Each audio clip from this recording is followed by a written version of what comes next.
Assalamualaikum warahmatullahi wabarakatuh. Kali ini saya akan menceritakan sebuah kisah nyata.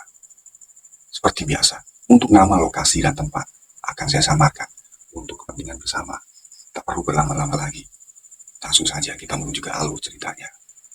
Sebut saja di sini namanya Pak Slamet.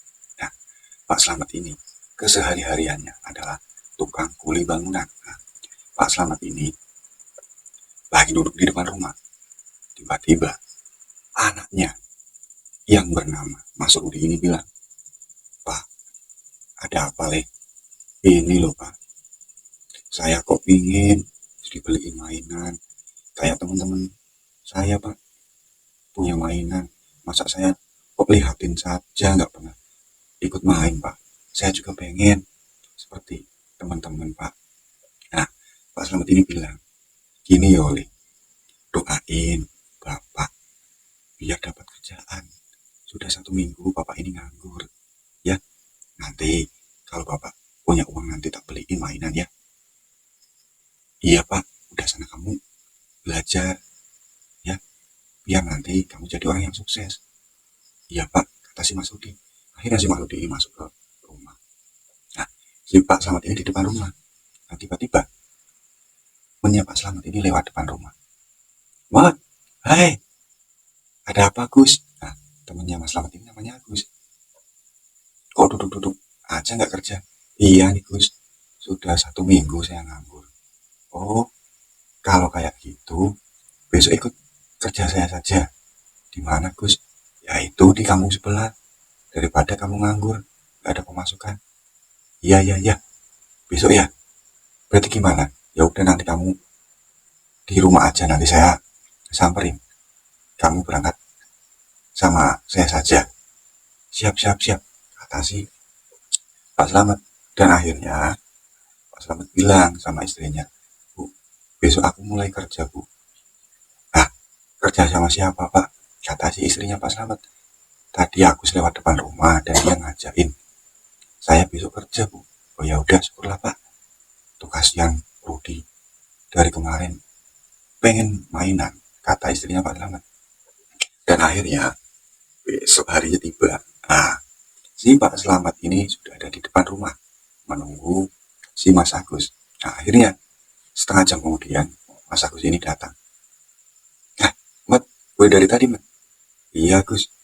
Maaf, tadi bannya bocor, jadi saya harus nambalin ban dulu." "Ya udah, ayo berangkat." Dan akhirnya si Mas Agus ini berboncengan dengan Pak Slamet naik sepeda motor nyampai di tempat mereka yang akan bekerja. Si Pak Slamet ini kaget. Ini Gus tempatnya. Bagus banget rumahnya Gus." "Iya, ini rumahnya Pak Derajat. Dia lagi mau renovasi. Ya, saya udah kerja di sini 2 hari. Saya sendirian nggak mampu dan makanya saya ajak kamu." "Ya udah." Dan akhirnya si Pak Derajat ini ada di depan rumah. "Siapa itu Gus?" "Ini loh Pak Derajat, teman saya Selamat. Nah, rencananya Selamat ini akan bantu-bantu saya biar cepat selesai Pak Derajat ngerjain di tempat Pak Derajat." "Ya udah mulai bekerja." "Siap," kata si Pak Selamat dan Mas Agus. Nah, akhirnya kerja. Dia ngancurin tembok karena lagi mau direnovasi. Duk, duk, duk, duk, duk, duk, duk, duk, duk. Dan akhirnya si Pak Derajat ini datang. "Gus, Mat, iya Pak, saya mau pergi. Nanti kalau kalian butuh apa-apa, bilang saja pada istri saya. Kalau misalnya kalian pengen ngopi atau pengen minum, ambil saja di dapur sendiri ya. Udah disiapkan." "Siap, siap, siap," kata si Pak Derajat dan Pak Selamat. Dan akhirnya saat mereka ingin minum, nah si Agus ini bilang, "Mat, udah kamu yang bikin kopi." "Oh iya, tempatnya yang sebelah mana?" "Situ di belakang." "Iya ya." Akhirnya si Pak Selamat ini bikin kopi 2. Di sela-sela dia berjalan, Pak Selamat ini melihat ada uang 100.000 yang ada di bawah dapur. Selamat cuma lihatin aja. Uang siapa itu? Biarin lah. Di sini saya mau fokus bekerja. Dan akhirnya waktu istirahat karena sudah sore ini tiba. Dan akhirnya mereka berdua, Pak Slamet dan Mas Agus ini pulang. Nyampe di rumah, di depan pintu, si Rudi ini lari. Pak, udah punya uang belum Pak? Beliin mainan Pak. Katanya kalau Bapak udah kerja, mau dibeliin mainan Pak. Dong, Bapak baru 1 hari kerja. Jadi, Bapak belum punya uang. Ya, Bapak gimana sih? Katanya mau dibeliin mainan. Bapak jahat. Si Mas Rudinya ini lari sambil menangis. Pak Slamet cuma bisa mengelus dada. Kasihan banget anak saya. Saya belum punya uang. Dan akhirnya sih, Mas Agus, saya pulang dulu besok. Berangkat lagi ya. Nanti saya jemput lagi. Oh iya Gus. Nah, si Mas Agus ini jalan, Pak Slamet ini juga jalan masuk ke rumah. Di depan pintu, istrinya bilang, kasihan ya Mas Rudi ya Mas, pengen mainan, kita belum punya uang. Iya Bu, saya juga nggak tega lihatnya Rudi Bu. Ya udah nanti kalau misalnya udah ada uang atau nanti saya pinjam sama Agus ya Bu. Iya Pak, semoga bisa mendapatkan uang ya. Kasihan Rudi nangis terus Pak. Ya. Dan akhirnya si Mas Agus ini datang seperti biasa. Jemput Mas Slamet ya, karena Mas Slamet ini udah menunggu di depan rumahnya. Siap, Mas Slamet? Siap dong, ayo kita kerja lagi. Nah, datang lagi ke rumahnya Pak Derajat. Nah, di perjalanan, si Mas Slamet ini ternyata masih memikirkan uang 100.000 yang ada di bawah dapur. Dan akhirnya seperti biasa, ketemu sama Pak Derajat. Pak Derajat bilang, nanti kalau butuh apa-apa, bilang sama istri saya. Dan kalau misalnya pengen minum atau bikin kopi, biasa, bikin sendiri aja di dapur. Iya, kata si Mas Agus. Dan akhirnya, mereka berdua kerja seperti biasa. Tiba biasa waktunya bikin kopi. Si Mas Agus ini bilang, selamat bikin kopi. Siap. Dan waktu si Mas Slamet ini mau bikin kopi, Mas Slamet terfokus pada di bawah dapur. Ternyata masih ada uang 100.000 itu. Si Mas Slamet ini dalam hati, ambil apa enggak ya? Kalau diambil, nanti takut ketahuan. Kalau enggak diambil, saya kasihan sama si Rudi karena pengen beli mainan. Dan akhirnya tanpa pikir panjang, uang 100.000 itu diambil, dimasukin saku sama Pak Slamet. Dan akhirnya Pak Slamet bilang sama si Agus, kopinya Gus. Oh ya, diminum kopi. Setelah sore pun tiba, mereka seperti biasa pulang. Dan di depan pintu, Rudi ini sudah lari lagi. Pak, mana mainannya Pak? Ayo beli dong Pak. Si Agus ini karena kasihan, nggak pengen dengar, si Agus ini langsung pamit. Aku pulang dulu ya, aku buru-buru. Ya udah, Gus, hati-hati Gus. Si Mas Slamet ini bilang, Bapak ganti baju dulu, kita beli mainan. Si istrinya Pak Slamet ini kaget. Mas, udah dapat uang Mas? Udah. Si Pak Slamet ini berbohong. Tadi saya pinjam aku 100.000. Saya juga kasihan. Rudi minta mainan terus. Ya udah Mas, dibeliin aja Mas, mumpung ada uang Mas. Akhirnya diboncengin lah ini naik sepeda ke toko mainan, memilih mobil-mobilan. Nah, harganya ini 75.000 dan masih ada sisa 25.000. Akhirnya dibeliin makanan, dibawa pulang. Dan akhirnya mereka bertiga makan bersama. Esoknya hari, seperti biasa, mereka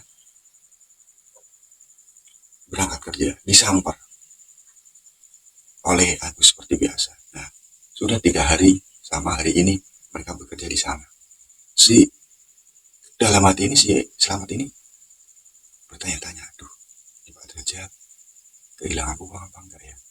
Aku takut nanti ada apa-apa. Dan akhirnya mereka bekerja. Si Selamat ini sambil hatinya ini dagdikduk, ketahuan nggak. Dan ternyata Pak Derajat nggak menanyakan soal uang. Dan akhirnya pekerjaan selesai setelah 3 hari. Dipanggil si til mereka berdua sama Pak Derajat. Gue Selamat, karena pekerjaannya sudah selesai, hari ini berhenti dulu ya.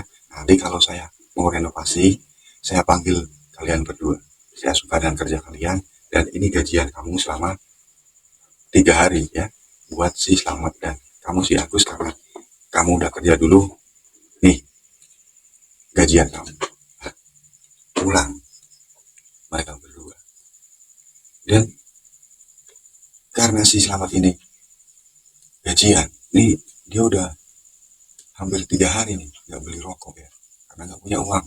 Mumpung gajian, karena gajiannya ini dilebihin sih sama si Pak Derajat.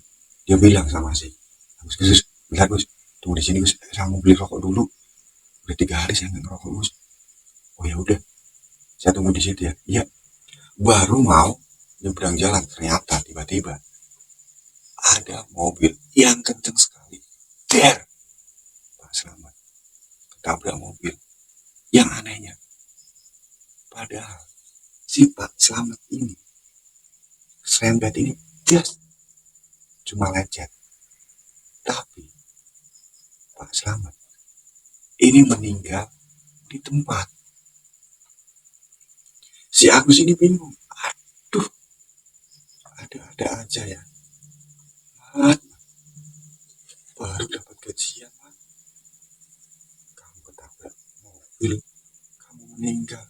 Aduh, gimana ya saya bilangnya sama istri kamu.